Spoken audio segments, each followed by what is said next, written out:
Hello and welcome. I'm very excited that you all have joined us today as we charge towards the holiday season and a new year to think about technology and child welfare. And I'm happy that we have two really quick guests that I'm going to introduce in a second.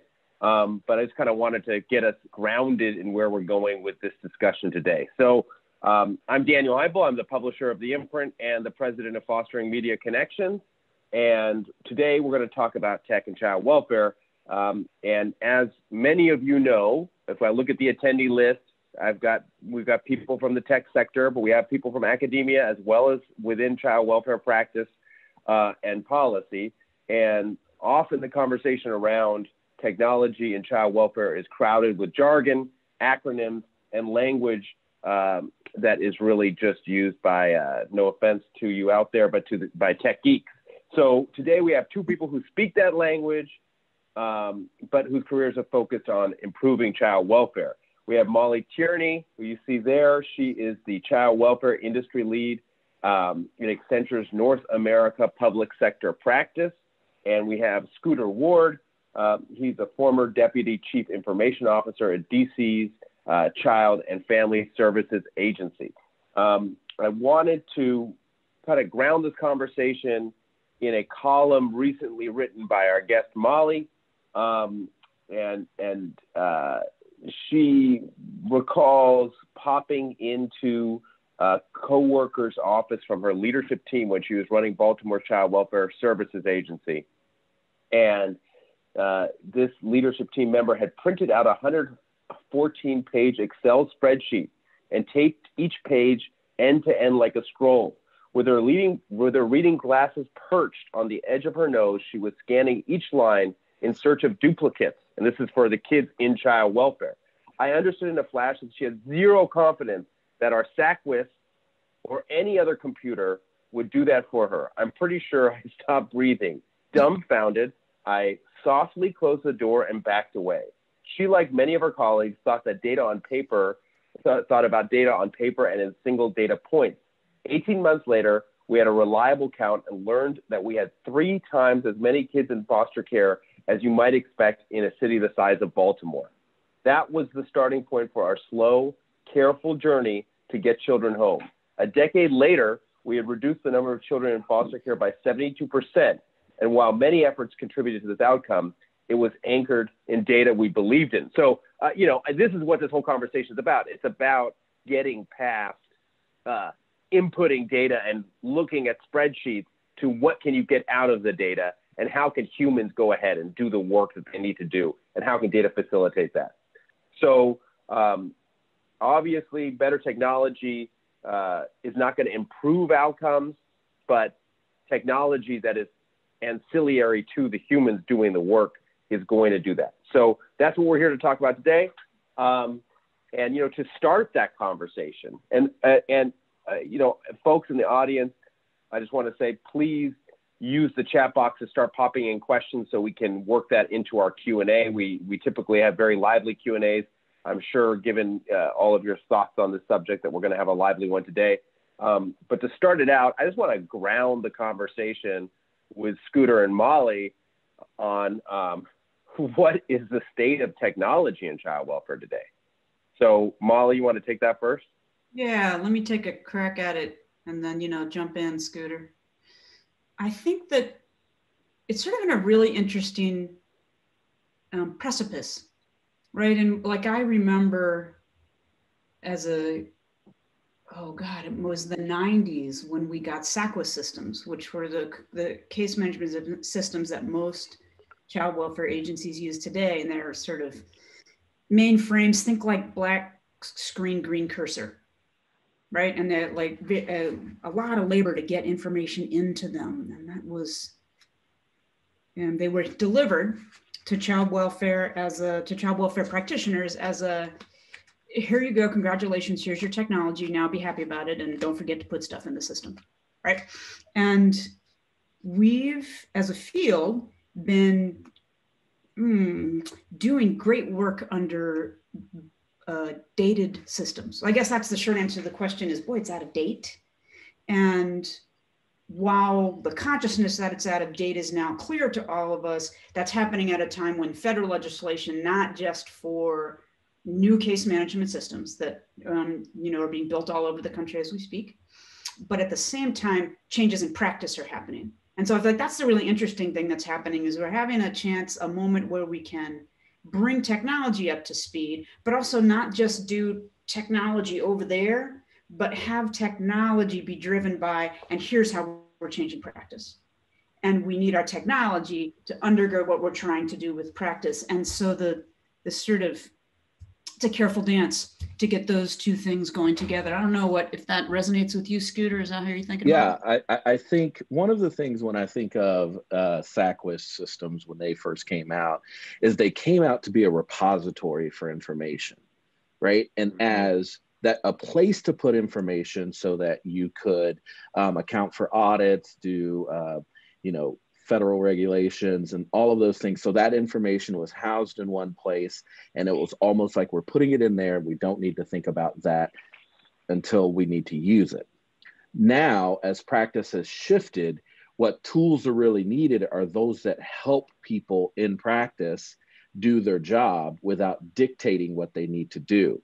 So we've gone from sort of like a flip phone, if we were to call SACWIS a flip phone, to needing an iPhone, needing something that's more powerful and provides many more functions to get through the day. So as practice has lifted, there have been this stagnant technology that people have had to make all of these hoops to sort of jump through to get it just to work to the way they need it today. We actually need technology that's not necessarily dictating what things need to be tomorrow, but is open and accepting and can be leveraged for what comes tomorrow if there are drastic changes in practice, or if the way an agency wants to do something is creative and they need technology that they can lean on that has space for that. And right now, most SACWIS systems don't have that. And that was the reason, you have things like Family First, you have CWIS and other things that are really trying to push where technology is going, but not push it in a way that it is dictating what it needs to be, but rather what it is housed on and how it organically moves up. You mentioned Family First kind of obliquely, right? So the Family First Prevention Services Act, is as federal legislation can do, sort of hap-handedly trying to change practice to one that's more preventative, right? And simultaneously, you've got the Child Welfare Information System, the CWIS, coming through that is going to give you this opportunity to presumably extract more information that can change practice and change the way that we're doing things to try to prevent the separation of American families, as Family First is trying to do. But I'm not, again, while you guys speak that language of tech person, I don't. And I think this gets to what are the opportunities, with Family First and beyond to really change practice. And I think, Molly, you've got some ideas on that, but, what are those opportunities?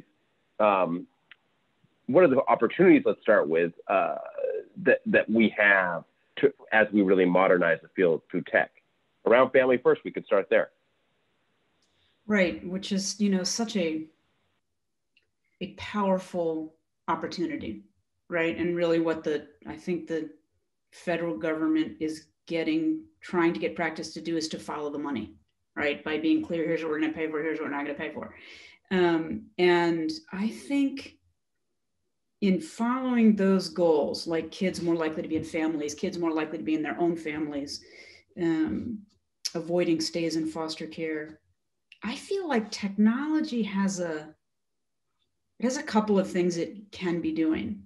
And as Scooter so wisely said, we should take great pains to be sure that we do not fall into the trap of having anyone believe or interpret that technology is going to decide, right? Because it can't, nor should it, right? It's you have heard me say, we got to get the humans doing what the humans can do and get the technology to do things like count and sort and analyze, right? Because that's hard work for human brains. You can get a bot to do that, but the bot can't observe a parent and their child together and notice how, while there's challenges, there's lots of stuff that's working, and how can we leverage that? That's a thing only humans can do.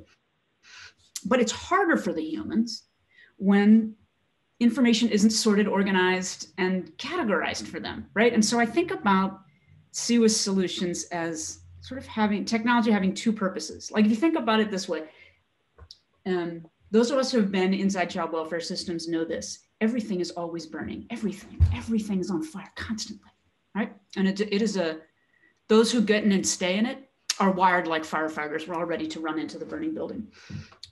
But I think what technology can do is two things. First of all, it ought to start dousing some of those flames, right? It ought to make some of the stuff that's so hard not so flippin' hard, right? Like it was a time when finding a placement for a kid was about what phone numbers I had written down on my coffee-stained desk blotter and who I knew that I could call, and based on my one-to-one relationships.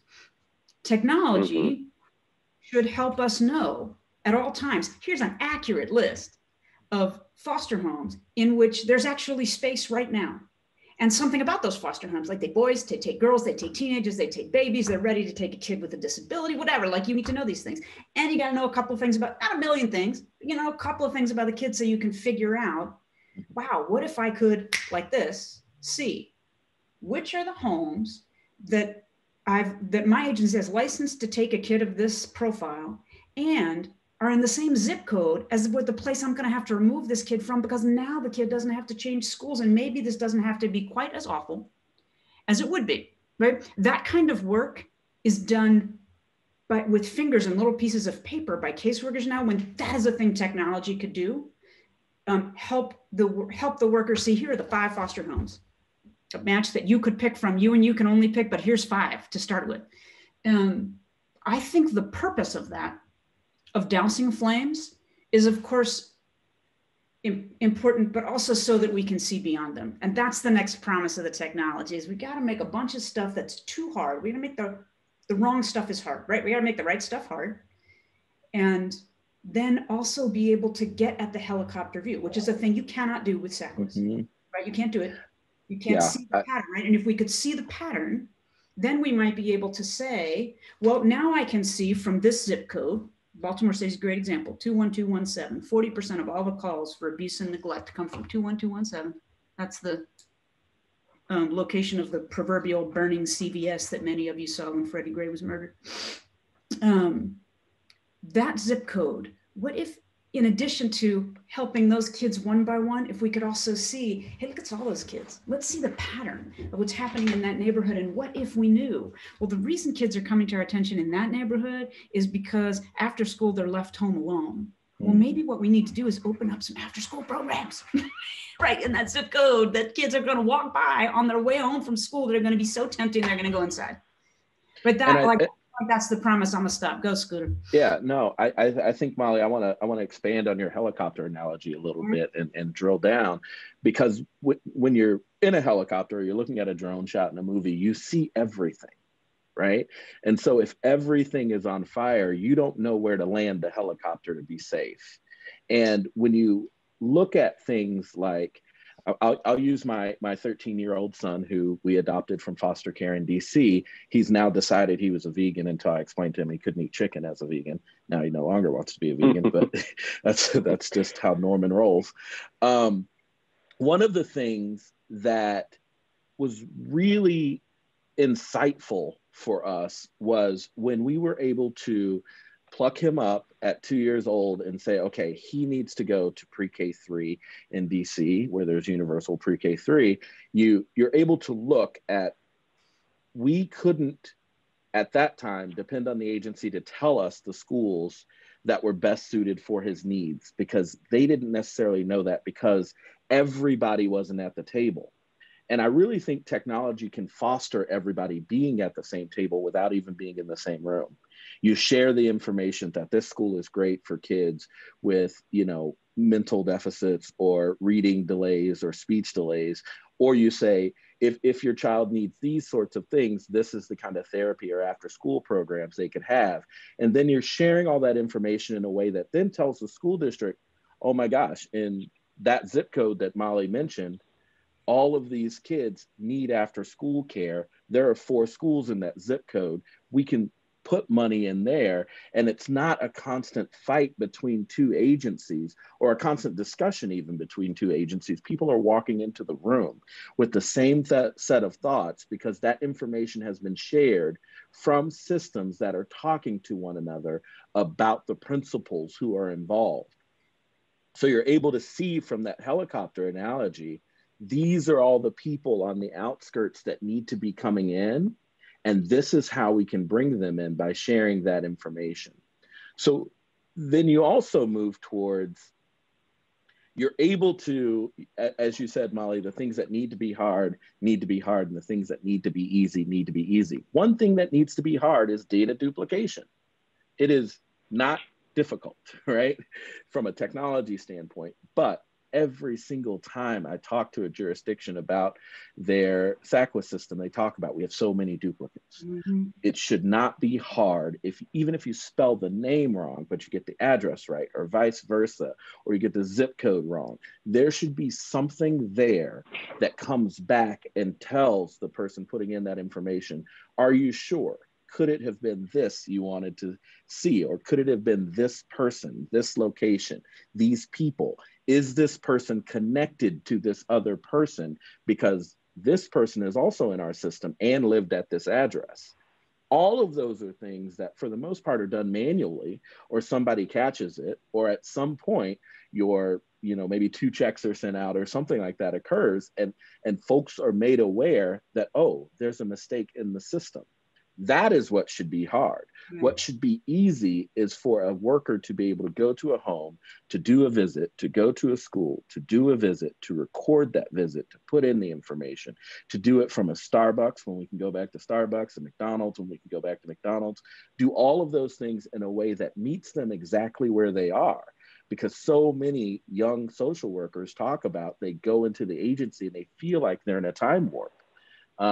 Most of these folks nowadays probably were born in the 90s and never saw a flip phone, right? So these are the kind of things we're asking them to acclimate to, when they can pick up their phone and go on Yelp and find a vegan restaurant that's 3 blocks away, but they can't do all of that for work.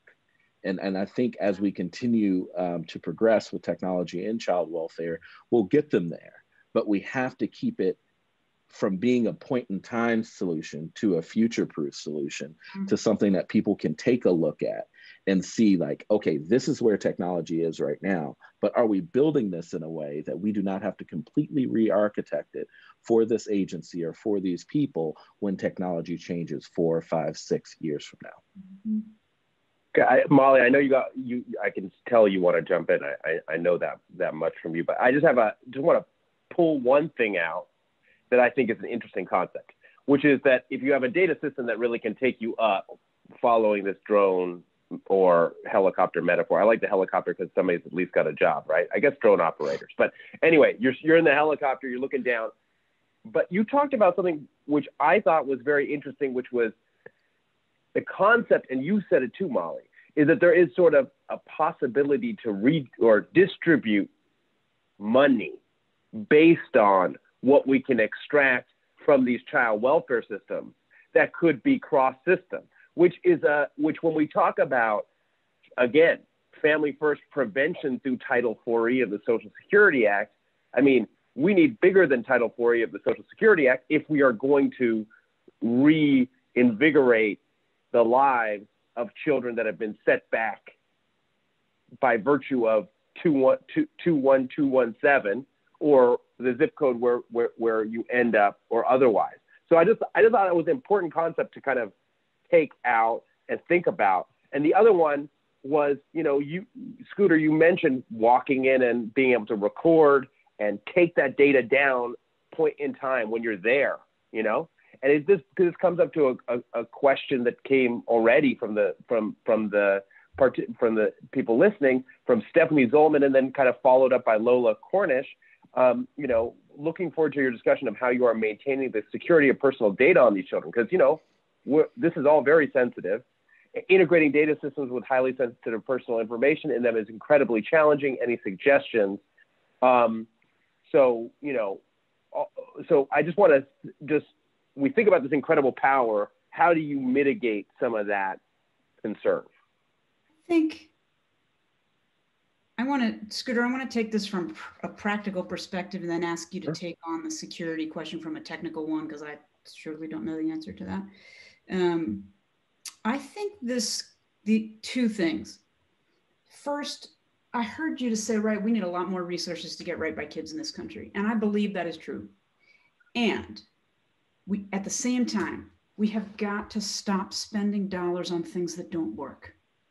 And right now, because we're not getting this helicopter view, we don't know what's working and what's not working. So I imagine a future where it's not just, I know from my data system, which kids got sent to tutoring programs in my jurisdiction.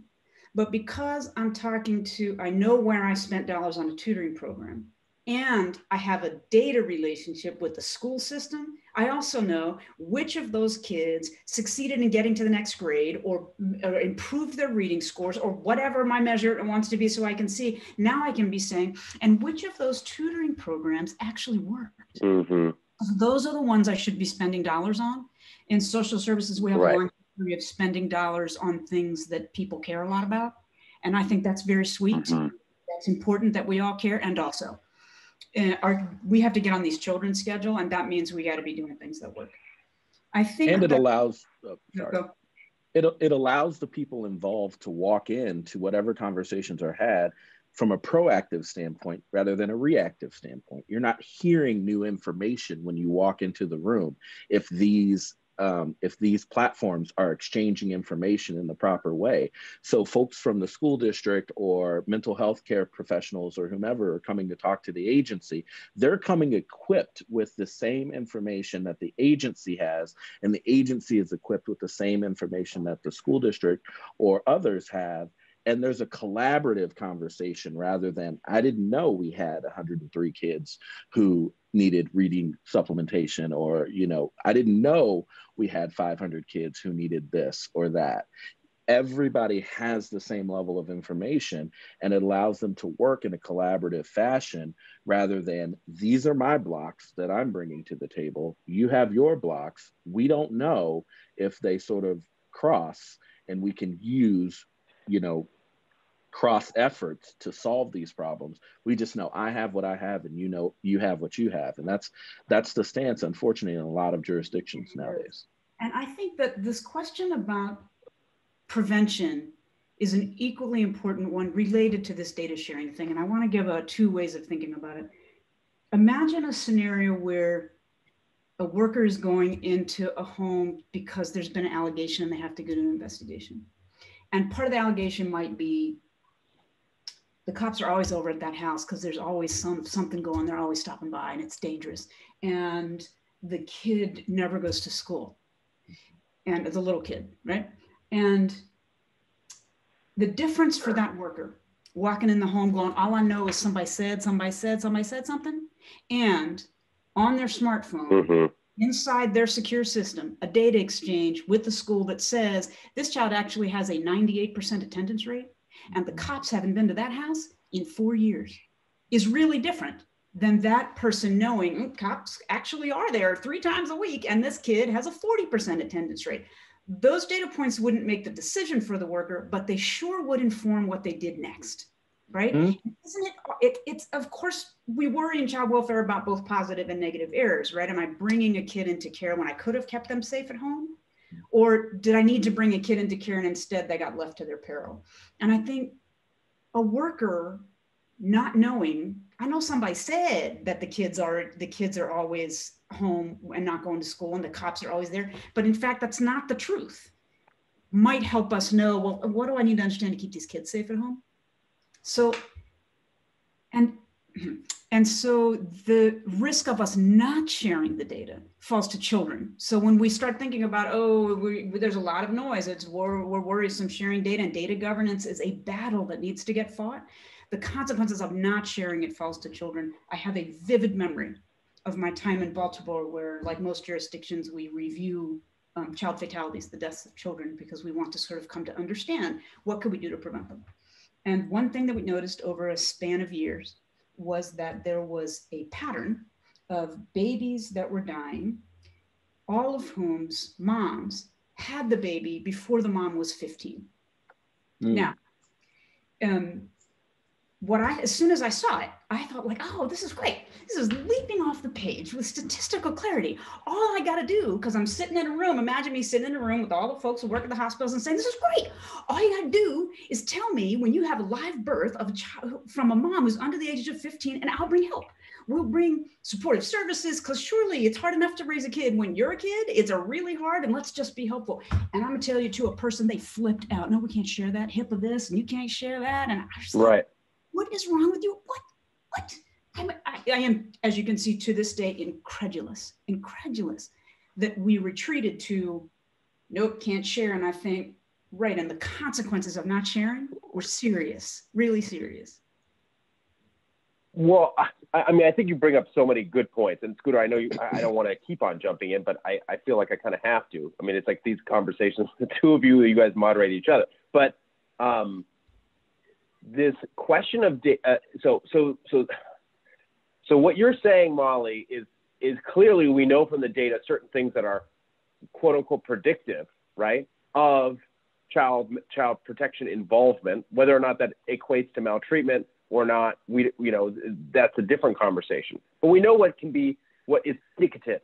Okay, there is a question that we have to figure out how to get past, which is this one of surveillance bias. Just by virtue of throwing eyes on a family, whether or not well-intentioned. And again, this is where data can essentially change the way a system functions, what we're trying to do in terms of practice with Family First and where we are going as a field in recognition of the oftentimes brutality of the child welfare system, of the child protection system, is how do you use that data in a way that doesn't wrongly point the eye at people. But on this point of data sharing, I mean, I remember my first interaction with Molly ever was where she had worked out with the superintendent of Baltimore schools how to share that data so that you knew how your kids were doing, and you knew again how to place kids. And that was a big quote unquote innovation that was done, as you always said, on the back of a napkin. That was your innovation, right? And I also remember being in Florida on a listening tour with Karen Bass, where she was sitting next to Alcee Hastings, and a woman at the legal center in Florida said, this FERPA law, all you got to do is change this little bit of FERPA, and social workers could get access to records. And guess what? Karen ran that up. That was we heard that in March. By May, that law was passed, the Uninterrupted Scholars Act. And now you presumably have access to that information. So there was a question about firewalls. How do we get past firewalls and collect data that is uniformly defined? In my history, it has been, I've seen Molly do it the back of the napkin way, and I've seen it done through legislation.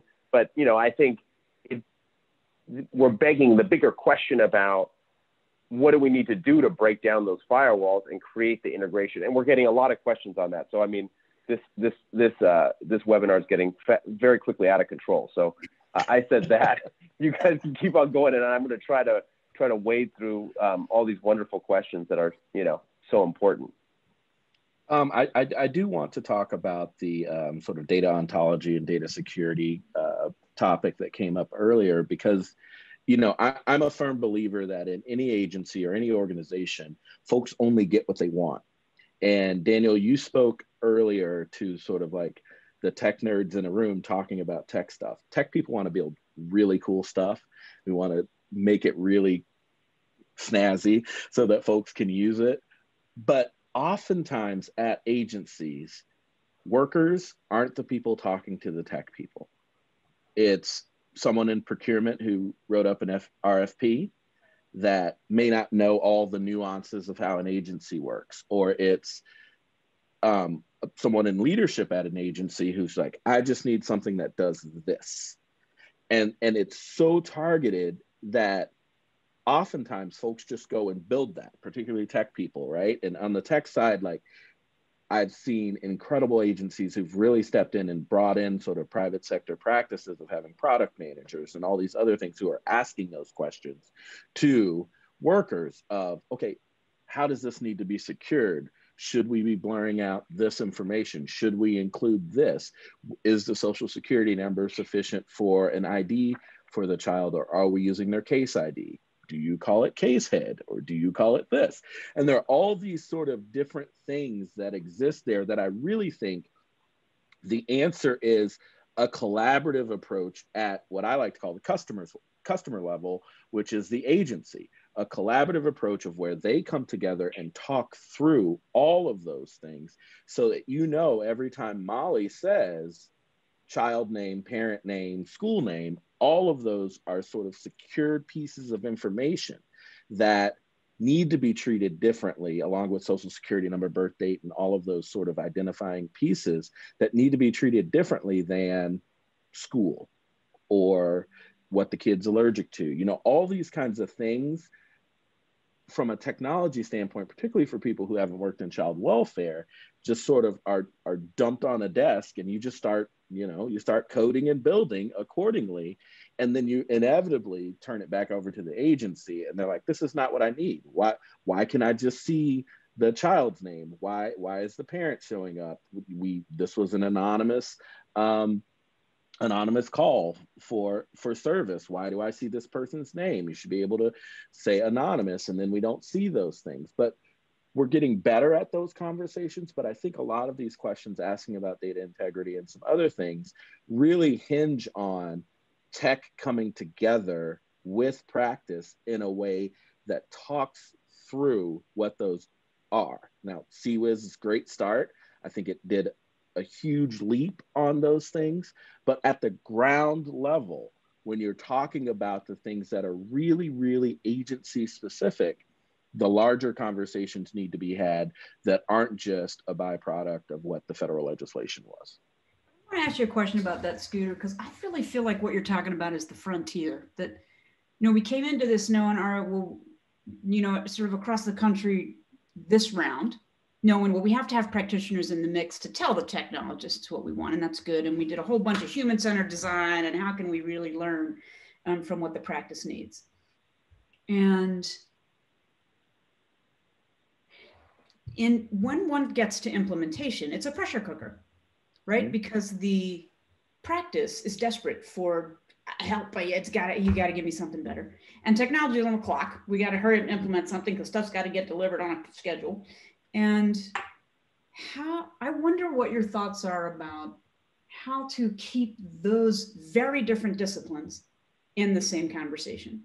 Because what I worry about is when we don't have a common language, how will the technologists help the practitioners do something other than create a prettier SACWIS system, right? Because that's what I worry, because what the practitioners want is relief from, oh, the thing my SACWIS wasn't doing, make that thing go away. But they're not really thinking, give me an iPhone, right? They're thinking, is that question coming through? It absolutely is. And I think it's a continuation of things like human-centered design and those sorts of conversation where you have people not necessarily in a room, they can be on a webinar, they can be wherever, but I often start conversations with, imagine you've never seen a SACWIS system, which is immediately they go right to thinking about their SACWIS system, right?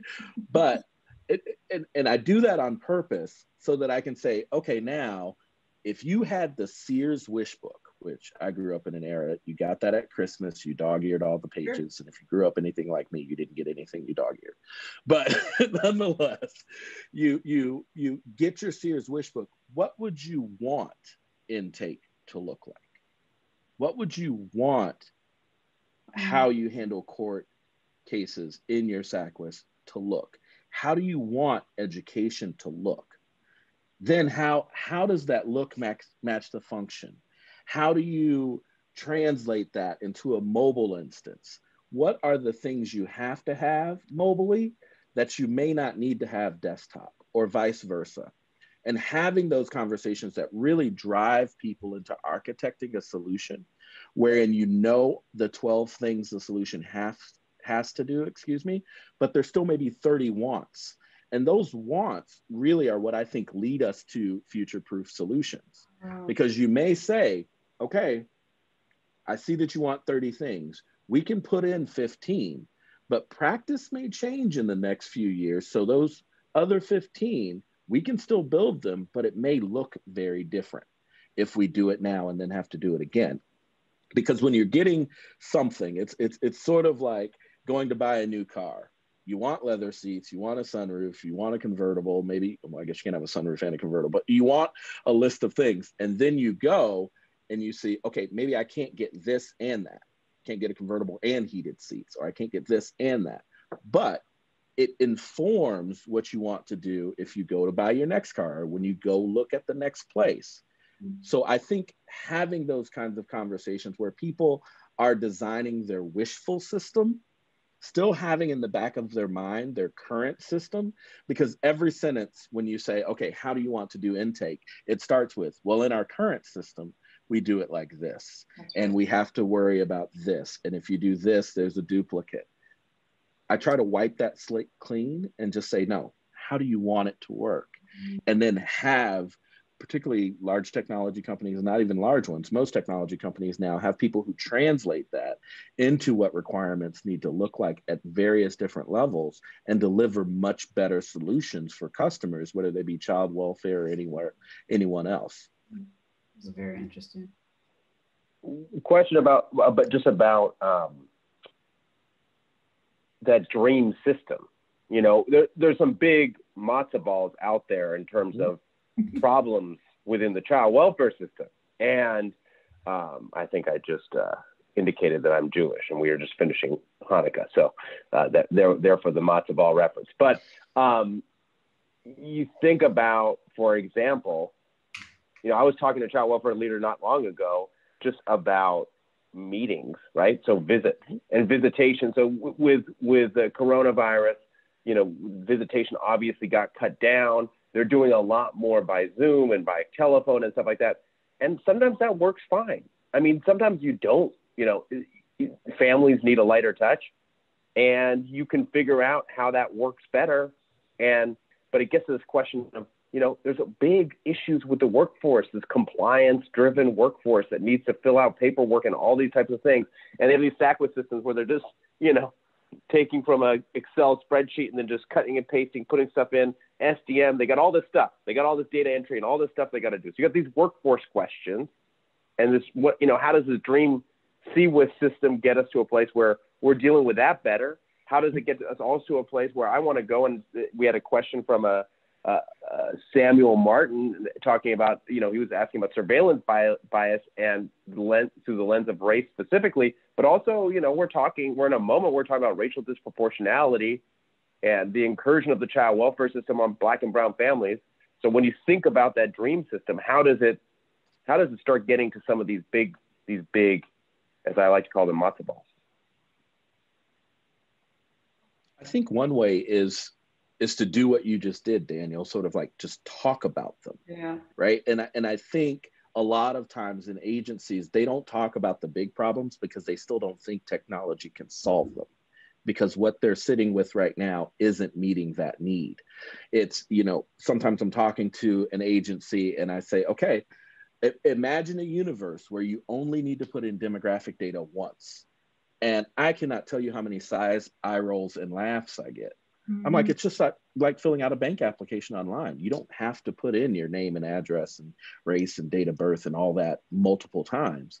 So we should be creating systems that meet people, again, exactly where they are and talk through these things. So then that starts to take care of the data entry issue without that being front of mind. When you're able to say, you put this information is, it conveys throughout the life of this case, unless you need to change it, obviously. That is not necessarily something that's in the front of a worker's mind, because they have been doing that since time immemorial, right? They've just been putting that data in. So the concept that I don't have to do that anymore every time I go to this case is sometimes foreign. So we just have to have what some people, particularly technologists, are like, This is the most basic discussion I've ever had. And I was like, you're dealing with some of the most basic technological thinking, because you're moving from an information repository to what I call like an action incubator, right? Like the next generation, like CWIS systems, should be like action incubators. You put in the information, you've put in the needs of the child, you've put in what the agency believes needs to happen with this child. The system is constantly taking that information and comparing and contrasting it to all that it has in it, and comes back and gives Molly 20 suggestions. Mm-hmm. Molly may still, I mean, and should use, you know, worker intuition, use her noggin as she knocks on her head to say, okay, these 20 look great, but I still have these 3 that I know of, because maybe they're new, and, you know, all these other sorts of things. I'm still going to go talk to them, but I know I have these 20. And right now, lacking anything like that on a very large scale is what draws us to people still going to their notepad and saying, I'm going to call, you know, foster parent Smith and foster parent Jones, and we're going to figure this out, versus not realizing that historically there may be some indicators that this particular child needs to stay with someone who understands trauma therapy, and this kid's had a lot of trauma. Even though they're quiet and nice and everything else, they still need that kind of thing. That may have been put in 6 months ago into the case. The system would have that, but in a system that's just a repository and not an action incubator, the person, it's not front of mind for them. So when you have the action incubator, it's lifted up and it's right there, and you realize that maybe those first 5 are folks who have experience with children who have this kind of trauma, and you're doing it, and it happens in a way that the worker isn't running around all 5 floors of the agency or whatever and talking to 200 people to figure that out. It's right there in front of them, and they can act on that information to get the best outcome for the child. I think this is a great example, Daniel, of how technology can help us spin out of just comply, because child welfare will beat its staff down into just comply, and it's a real deadener. And so I think that's a great example. And I'm also moved by the courage of taking up the matter of race and equity, which I think may be the most important conversation our country is having right now. And I think in the context of child welfare, so here's the way I think about it. There's a way in which it's a demographic fact that child welfare is doling out its services in a way that's falling along color line, right? We know this from past conversations. Black and brown children far more likely to be subject of investigation and removed from their families than white children. There's a way in which this conversation about race feels to me as one that's about power and about the redistribution of it. And this is going to be a bumpy ride for our country, because implicit in white privilege is the message: power is a thing that you should get and keep for your very own self, and don't share it, right? And give more of it and keep it just for your own. And of course, once one spins out of that, one realizes the only way that power expands is when you redistribute it, is when you give it away, right? That's what makes it grow. I think, as related to how technology can help with this, there's something really important about biological parents who are largely powerless in child welfare proceedings, right? Think about it. Caseworker comes in your home, they got all the power, and the biological parent has none of it. A way in which the very technology that you're talking about has the potential to help to redistribute some of that. I've talked to a handful of jurisdictions where, once we went to COVID, the courts that stayed up and running started doing their hearings on Zoom. And it turns out when you do a meeting on Zoom, everybody's picture is the same size, right? And everybody gets a chance to raise their hand and speak. And parents are saying, for the first time ever, they got to speak to the judge. They felt represented in a hearing. And I think that's a real game changer for how we're all experiencing parents.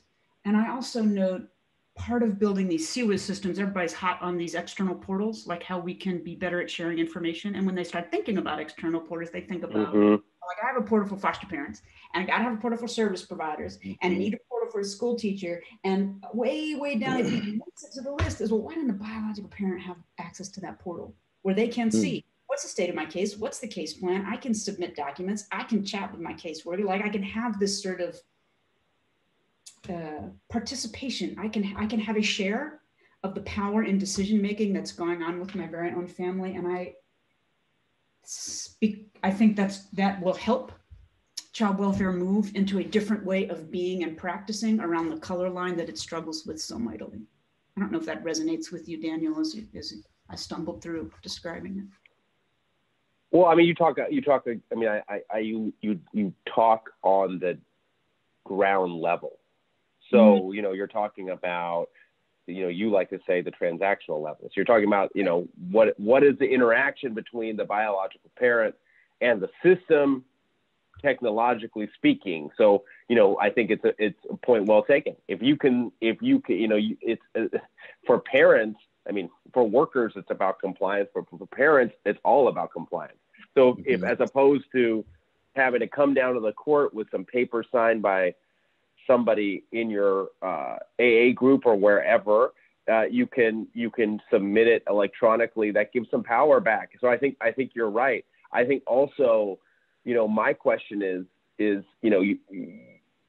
also, as we change the what did you call them, Scooter?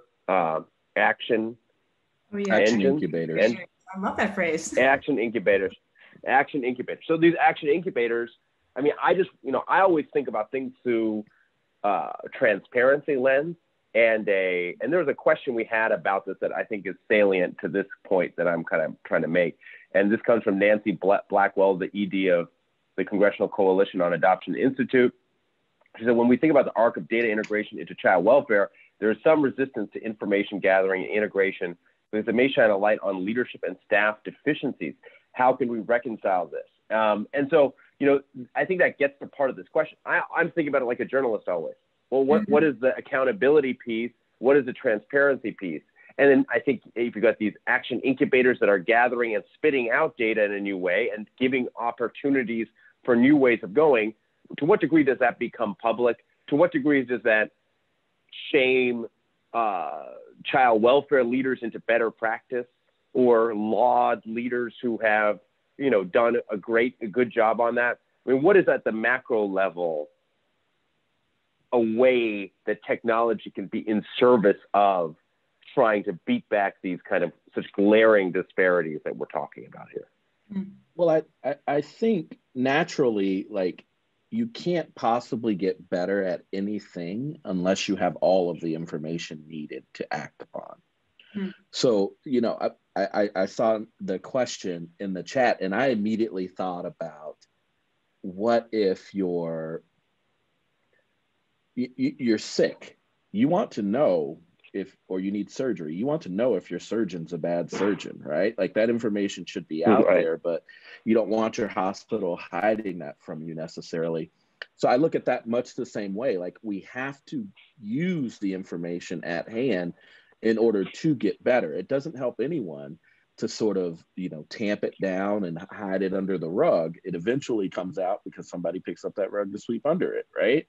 So we have to put the information out there in a way that is actionable, not in a way that is accusatory. And I think for so long that because the data in a data repository is so stale and it's not cross-matched with something, so it looks like you have 3 times more kids in care than you should.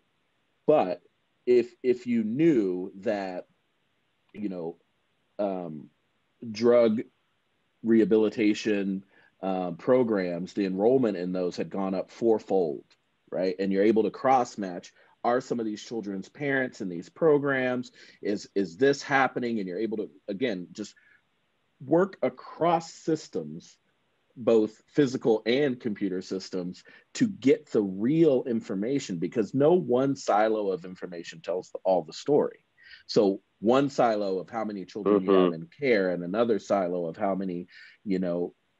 high trauma needs kids you have in care, and another silo of you have this many kids who are in foster care who are absconding from school. The three of those separately don't tell you anything. But if you had connected data that workers intuitively know that if a child is absconding from school, I need to talk to that child about what else is going on and be able to put that into a system that then informs what actions we can take to curb that. But again, if you only see that one silo, then it looks bad on the agency that they've got all these kids who are absconding from school, not understanding that they may be absconding from school because they're sneaking back to their birth family home to parentify younger siblings.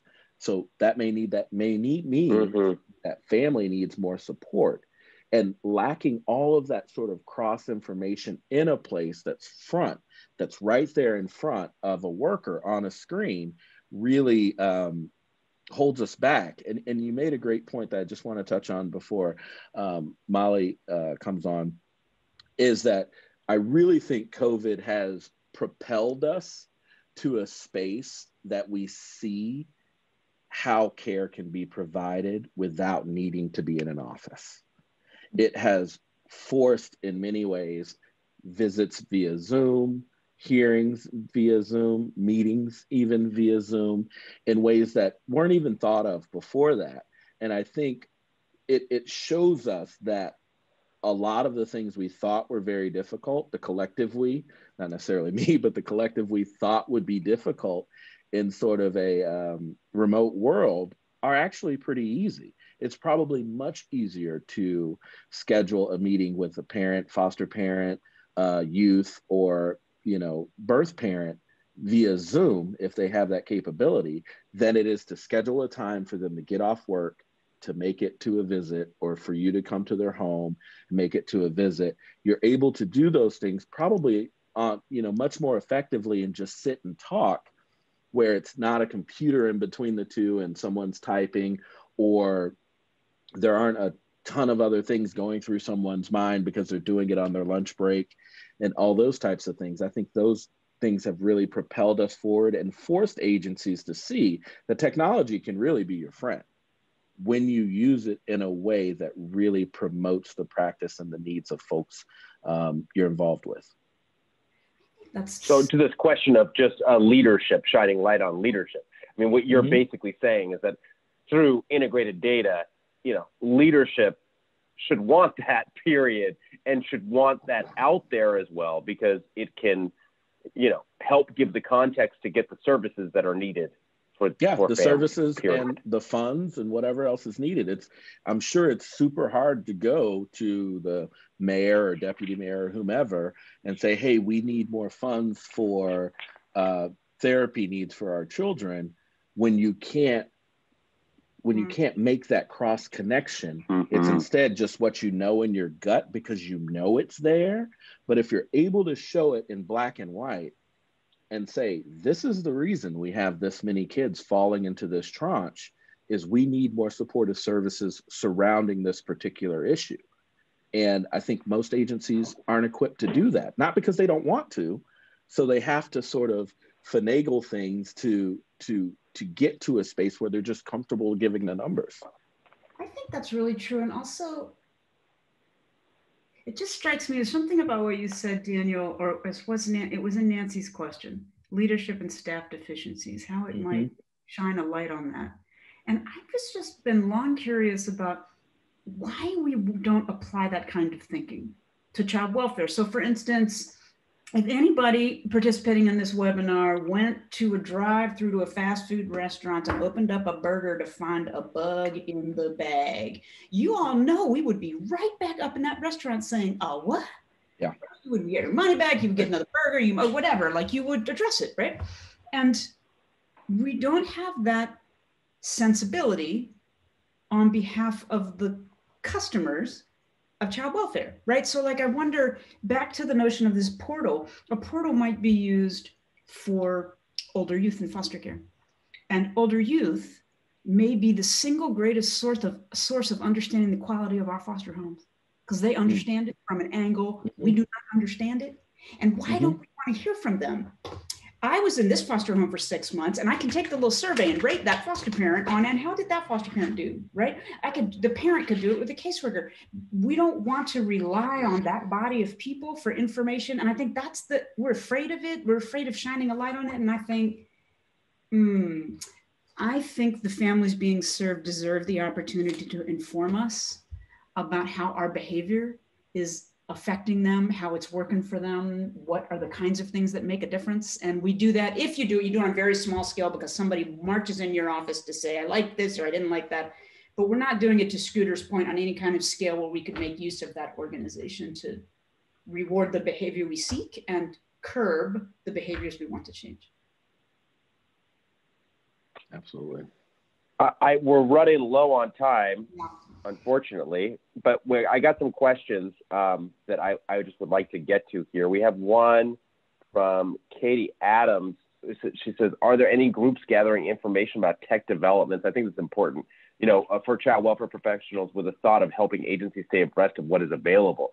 So is there some kind of repository, again, back to the repository, but is there a repository out there where the very best in technological developments that are being implemented are seen and available to child welfare professionals that you know of? I don't know of a single place that one would go to say, and here's a targeting in child welfare, but I would draw your attention to the app store on your smartphone. So whatever you're going to your app store to solve, whatever problem to solve, imagine that you're going to pick the best app to do whatever it is you need to do. You should approach child welfare with the same kind of tenacity. I should get the best of something to fix my problem. They're translating what we can all find in the app store to the things that need to get solved in child welfare, I feel like is one great place to start. And I think also the hard part with that question, having a direct answer to that question, is we talk about child welfare still in a box, and that box is either the SACWIS or the CWIS system. There's an economy, sort of lowercase e, non-monetary, to child welfare that we oftentimes don't talk about, and that's providers. We need to make sure our providers have best of breed solutions, from provider management to whatever else it is, and all of these other places that are sort of ancillary to the agency itself, but also have support services. So if you have outsourced mental health practitioners, nurses, teachers, tutors, all of those, they also need systems that lift them up, because they're dealing with the antiquated systems that agencies have, and they haven't had to rise up to really work with those in a way that has been effective. So I think the next sort of page that needs to be turned is, how do we address the economy, again, lowercase e, of child welfare, and lift everyone up so that it's almost a straight line. You're looking out towards the horizon in a way that, like, progress is on the horizon. But right now we're like, progress is on the horizon, but the Rocky Mountains are literally right in front of us, so we can't even see past them. And I think the mountains get lower as we get CWIS systems in place, and data ontology and data sharing in place, and security in place. And then we start lifting up those supportive sort of, economies around our central child welfare agencies. Well, I want to end on this question and thought. So it's kind of two together. So we have Gabe Krause, who says, as a former foster youth, I would also be very curious to interview the individuals who are participants in a case. That's what you were talking about, Molly. I expect they would have an idea what information may be relevant for their caseworker manager to know contextually that is lost in the shuffle.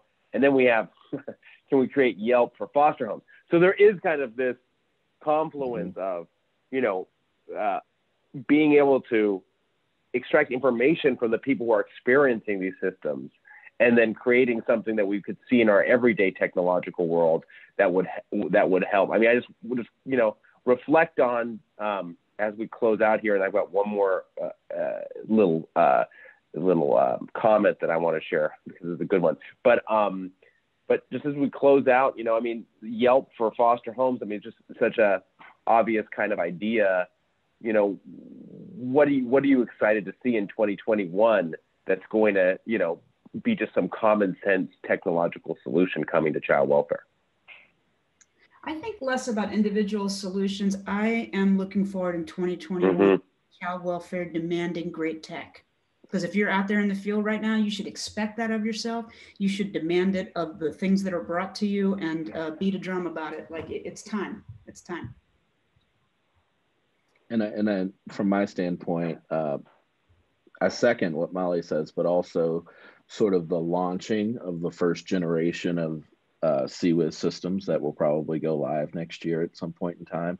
I think we will learn a lot from those, not only how they were implemented, but what information looks like, and what action sort of looks like based on the information that's coming out of them.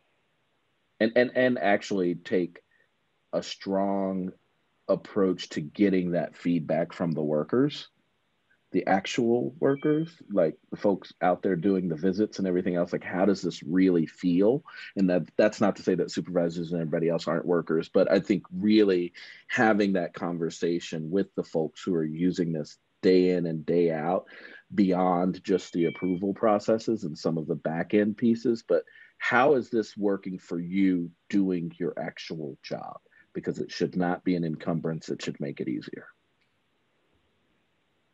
I'll close this out with this. I just want to thank you, Molly and Scooter, for being a part of this conversation. It's always great to see both of your faces, people that I've known for some time now and that are doing really good things to try to make sure that on many fronts, but on the technological front, definitely that there's support for families in a way that is sensitive and thoughtful. And Tammy Sandoval asked this question: Will this recording be shared widely?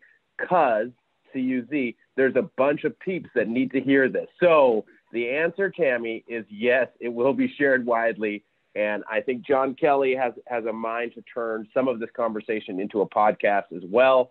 So we will be distributing and sharing this, and you could be sure that we will be covering these issues in our publication, and trying our best to stay abreast of what's going on in the research world. And when we don't know, we can always look to Scooter and Molly to help us figure it out. So thanks, everybody, and have wonderful holiday season and a happy 2021.